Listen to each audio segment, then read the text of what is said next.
in my last 3 stops, it's the best foundation I've inherited, meaning tons of snaps have been played. So there's a lot of experience.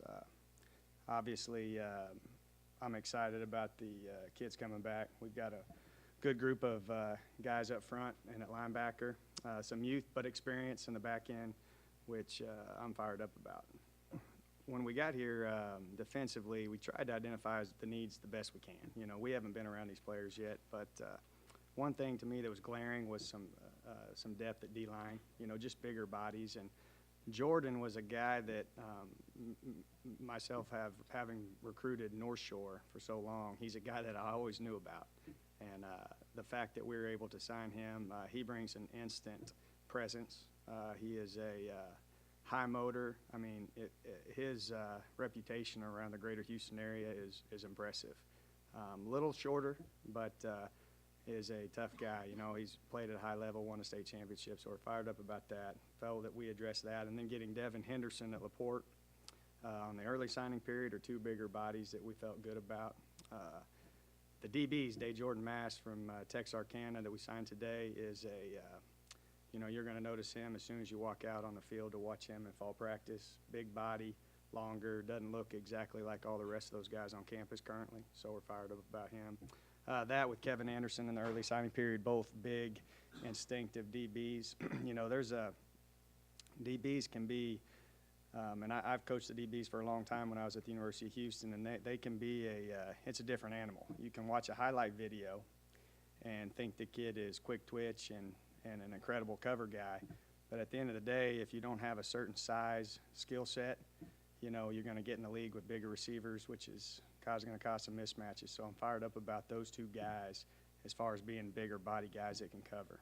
And then the last guy from the mid-year was Devin Martinez from Belton, kind of a hybrid pass rush, outside linebacker guy, high motor, strong, tough, power lifter. So, you know, the addition of those 3 guys early and these 2 today are good. A 3-man front's going to be our base, but, you know, the whole misnomer on are you a 4-man front, 3-man front, it doesn't exist anymore. I mean, you have to be multiple. You have to be able to change coverage. It doesn't have to be just a 3-man run fit and a 4-man run fit. It has to be different coverages as well. You know, if you're playing a pass team with a quarterback that's accurate, you've got to be able to fool him with coverage. He can't just line up and know what you're in the whole time. So from that standpoint, I feel like we need to be both. We need to be multiple. I think we need to be able to show one thing and then move to another. I think that can help you, especially when these offenses are starting to go fast and their targeting can get messed up. So that's one thing that we'll try to be is. But the principles of our defense will be a 3-man front.